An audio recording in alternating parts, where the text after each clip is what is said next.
friends, it's Christy here with you on the My Favorite Things YouTube channel. Today I'm going to be making a card using the new Stacy Yakula Sweet Skunks stamp set.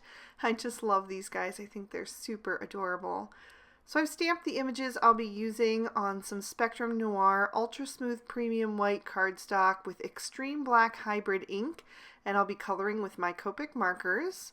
I'm going to start with my skunk, and I'm going to use T1, T3, and T5, starting with that T5 to lay in some shadows and also just block out the various stripes so that I know which parts I want to be black and which parts I want to be white.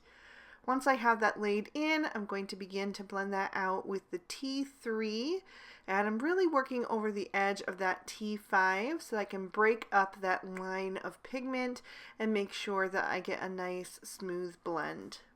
Once I'm done with that mid-tone, I'm going to fill in the rest of that space with my highlight shade, which is the T1. And I did forget to do that arm on the back side, so I just went back in with the T5 and the T3 for that. Since that one was farther away, it would be cast in more shadow, so I just used the darkest two shades. From there, I'm going to move down to the tail, and there's enough stripes on there that you can really decide which ones you want to be black and which ones you want to be white if you're going for a traditional black and white skunk. I decided to do as you usually see them, with the white stripe down the center of the tail. So I'm doing the two stripes on either side of that center one with the black combo, and that will leave the two stripes on the very outside edges to be white, which to me is like basically showing the underside of the tail. It's kind of wrapping around to the underside, which would also typically be white. So that's how I'm going to do that. And then down the back, I'm going to skip over one stripe, leave that one to be white, and then do the next one black. And then you can kind of see that there is like a center stripe down the back that kind of wraps around her body. You can only see a little bit at the top, at the base of her neck there. So there will be a white stripe to match the one on her tail down her back. You just don't see very much of it. And then I'm going to do that really thin little stripe on her forehead to be black and leave the center white. And I did give her some black ears as well. And then for those white stripes, I'm going to add a bit of shading with T0 and T1. I'm going to add that T1 first, and then I will blend that out with the T0. But I'm going to leave a lot of that space just plain white cardstock because I want the highlight to really look white. I just want to add that bit of dimension with the shading. I'll color in the inside of the ear and also give her a rosy cheek with R11 and R20. And then I'm going to deepen up this combo by adding in R22 and use these shades to color in that flower. So I'm starting with the R22 and adding a few little flicks of color from the base of each petal, and then also a little bit up the right hand side of each of the little sections so that I can create a little bit of contrast between them. And then I'm blending that out with the R20, and then I will color in the rest of the highlighted area with the R11. But I didn't feel like it was vibrant enough for my taste, so I added in the R24 to darken that up a little bit further, and just did a few more little flicks at the bottom and separated out each petal once again. And then I went back down in the reverse with the rest of those shades just to increase that saturation and depth. Next, I wanted to color in the fallen log, and I chose E23, E25, and E27 for that. I'm going to add a little bit of a shadow down at the bottom edge with that E27, and then I'm going to bring in a few little strokes of color with that from either end as well. Because this is wood grain, it would have some parts that are a little bit more grooved than others. So I wanted to have just some different areas of darker and lighter color. And then I'm blending that out with the E25, and I'll fill in the rest with the E23, just making sure to color very carefully around those tiny flowers and leaves that are over on the right hand side there. I don't want to get any color in them if possible, because this is a rich brown combo, so it would be a little bit tricky to push that color out. And then for the inside of the log, I wanted it to look a little more weathered, so I went with some more desaturated browns, which is E42, E43, and E44. I used E42 and E43 to color in the mushroom stems, and then for the rest of that rock I went with some warm grays. I chose W00, W1, and W3, and I'm coloring it a little bit rougher because I want to create some texture on there. So I'm not being nearly as smooth with my blend as I would be on like fur or the flowers.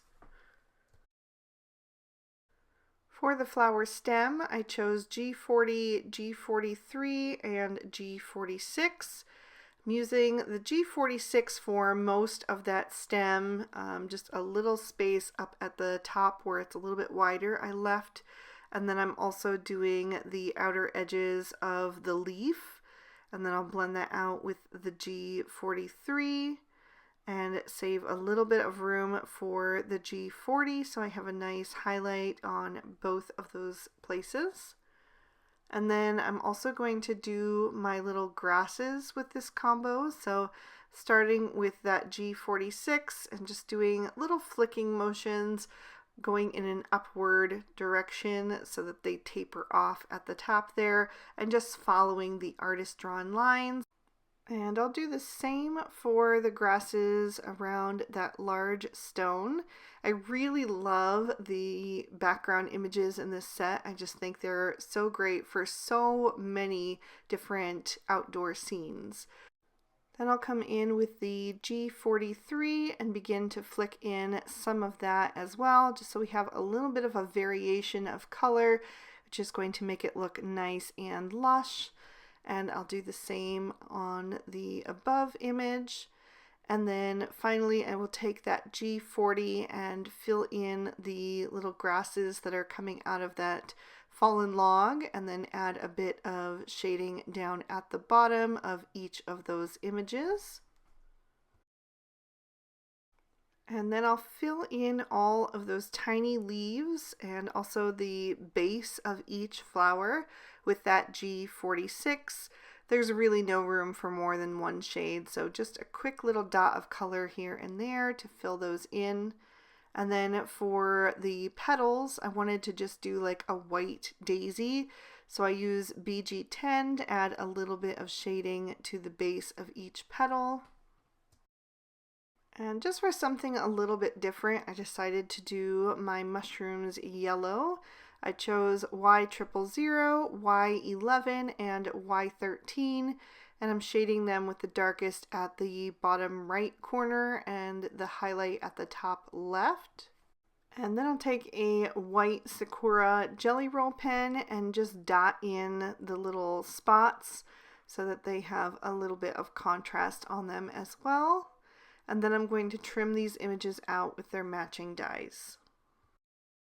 For my background, I'm taking the mini slimline double stitch rectangle stacks, and I die cut that out of some Bristol smooth surface cardstock. And then I'm going to take the Drifts and Hills stencil and blend on some Distress Oxide ink. So I'm going to start with the bottom and do some grass using Bundled Sage. So I'm going right over the edge of that stencil so I get a nice crisp line, and then I'm bringing that color down toward the bottom edge. And then I'm going to bring in some Mowed Lawn to darken that up. And this time I'm going to come up from the bottom edge and also on those corners, bringing that up just a bit so I get a nice definition on the outside edges. And I'm going to blend that up to meet the bundled sage. And then I'll take my other mini ink blending tool and go back over that just a bit to smooth everything out. And then I'll remove that stencil to reveal that hill. And for the top half, I'm going to take some Speckled Egg Distress Oxide ink and use the cloud stencil to create a nice cloudy sky. So I'm bringing that in from the top edges first to kind of darken those up a bit so that it matches the bottom edge, but I wasn't getting the definition I wanted around that stencil, so I just went back over that a little bit. And then I turned my stencil so I got a different cloud formation and continued blending down that panel until it was nice and full. And to do that bottom edge, because I didn't want to just leave that white, I actually used the Drifts and Hills stencil as a mask. I just lined that up with the edges there, and then I could blend up from there so that I could fill in that space with a bit more of that blue sky. Then I wanted to do some splatter, but I wanted to save room for my sentiment. Sometimes stamping over these metallic watercolors can be a little bit tricky, so I just put that little strip there to save that space without any splatters. I'm using my Gansai Tambi Starry colors in a pale gold shade just to give a little bit of a shimmer when you tip that card base into the light. I will set that aside to dry, and then I'll pop it into my Misty so I can stamp my sentiment. I'm doing that in VersaFine Onyx Black ink because this is a pigment ink that lays really well over those distress oxides. So I'm stamping out "Here's a Hug from Me to You," and I'm going to stamp that down twice to make sure that I have a nice bold impression. Then I will pop my card base into my Misty. I've trimmed down a piece of craft cardstock to be 6 by 6 and scored that in half at the 3-inch mark. So it is 3 inches by 6 inches. And I'm going to stamp one of the other skunks and the sentiment that says "Life stinks sometimes." I use the one that is spreading his arms out to give a nice hug because I feel like when life stinks, you really do need a hug. So I stamped that down a couple of times, and then I'm ready to start assembling. I'm going to take that panel and adhere that to the front of my card base. And that is going to leave a little bit of a border on the outside edges for that craft cardstock to show through. So that's going to kind of tie in with the color of this log. I'm going to adhere right below the sentiment. Kind of matches that lightest shade there in the highlight of the inside of the log. And then I'm going to take that stone with the mushrooms on either side and adhere that up on the hill. And that is going to kind of emphasize that sentiment as well because that little bit of a grassy border is right below the sentiment. Then I'll take my sweet little skunk with her beautiful flower and adhere her over on the left-hand side so she's overlapping that stone, but you still see the mushrooms peeking out on either side. As a finishing touch, I decided to add a few sparkling clear sequins. So I'm just going to glue those down, and then I'll give those a few seconds to dry, and then I'll fill in the centers with some platinum stickles, just to add another little pop of sparkle to the card. And that is going to complete this one for today, so I'll lift that up to the camera so you can see all of the detail and give you another peek at the inside as well. I hope you guys enjoyed the December edition of Christy Gets Crafty with my favorite things. If you did, please hit that like button and leave me a comment down below. I love chatting with you guys. And don't forget to subscribe to My Favorite Things for more inspiring videos. Bye-bye!